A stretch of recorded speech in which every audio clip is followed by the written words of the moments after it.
You ever stop to think about how we get from a simple idea, something scribbled on the back of a napkin, to a product that literally changes the world? Well, today, that's the exact journey we're going to take. I mean, it's a pretty wild question when you think about it, right?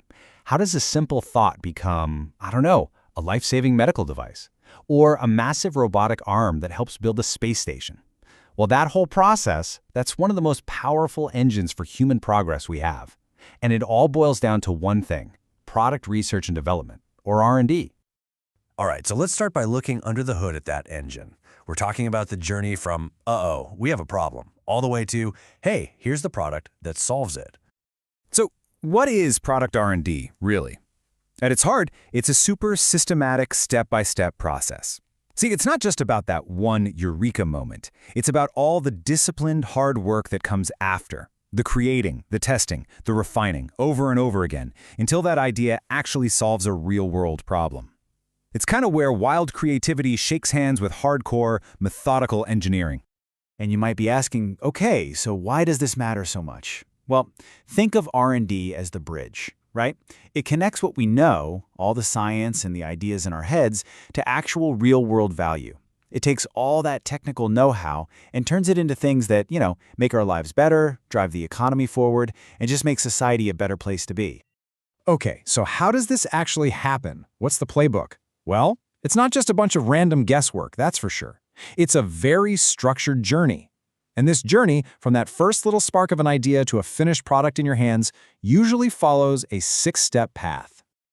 So here it is, the roadmap for innovation. First up, you've got ideation and problem ID. That's just recognizing, hey, there's a problem here that needs solving. Then you move into concept research. This is where you do your homework. Is this thing even possible to build?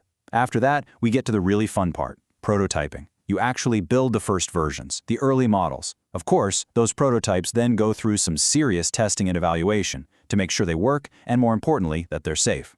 If it passes all the tests, it's time for commercialization, getting it out into the world. But wait, it's not over. The last step is continuous improvement, always listening to feedback and making it even better.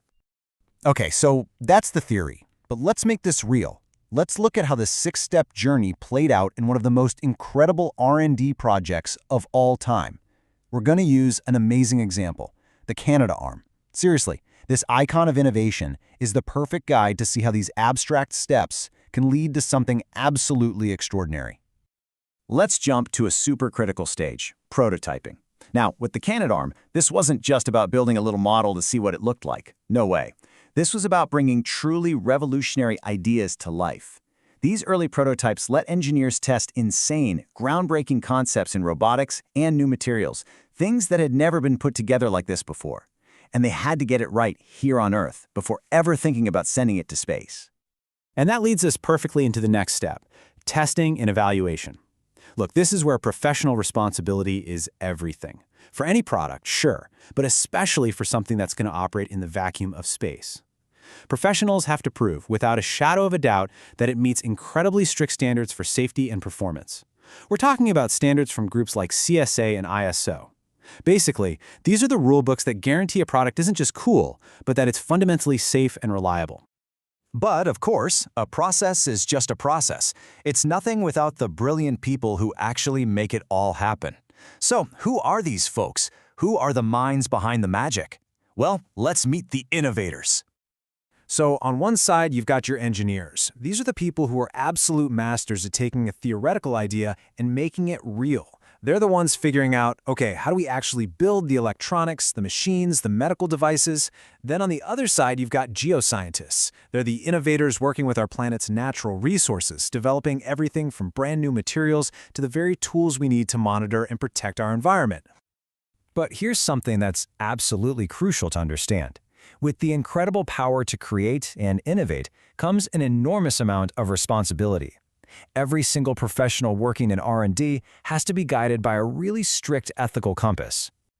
And at the absolute center of that compass, the North Star, if you will, is their number one, most important, totally non-negotiable duty. And that is To protect the public. That's it, full stop.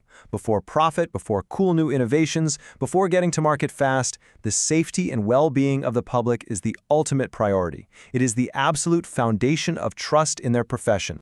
Now, that core duty is held up by a few other key pillars. Public safety? Well, that means testing things to death to prevent any harm. Honesty means your data and what you claim your product can do have to be 100% accurate, no fudging the numbers. And more, sustainability is a huge one. It means thinking about a product's entire life from how it's made to what happens when it's thrown away. All right, so with that whole ethical framework as our guide, where is R&D headed? Well, the pace of innovation is accelerating like crazy, and it's being supercharged by some mind-blowing new technologies. Let's take a peek at what's designing our future. First up, you've got AI-driven design. Think about this. An AI can run thousands, even millions of design simulations in the time it takes a human to do just one. This lets engineers find these incredible optimal designs for things like strength and efficiency that a person might never even think of. The result? Better, safer products, and we get them a whole lot faster. Then there's additive manufacturing, which you probably know as 3D printing. And this is a total game changer, especially for that prototyping stage. I mean, instead of waiting weeks to get a custom part made, a team can literally print one overnight, test it the next day, make a few tweaks to the design, and print the new version that night. It just massively speeds up the whole innovation cycle.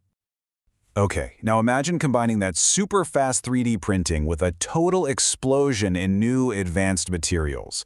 We're talking about space-age composites, smart materials that can actually react to their environment, even new biomaterials. So now, the parts we design with AI and print overnight are also stronger, lighter, and way more capable than anything we've had before.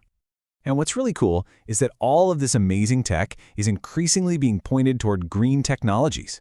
Professionals are using these powerful new tools to intentionally design products that help, not hurt, our planet.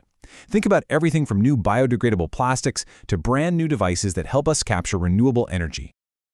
So when you put it all together, you see that the journey from a simple idea to a world-changing product is systematic, it's driven by ethics, and it's always evolving.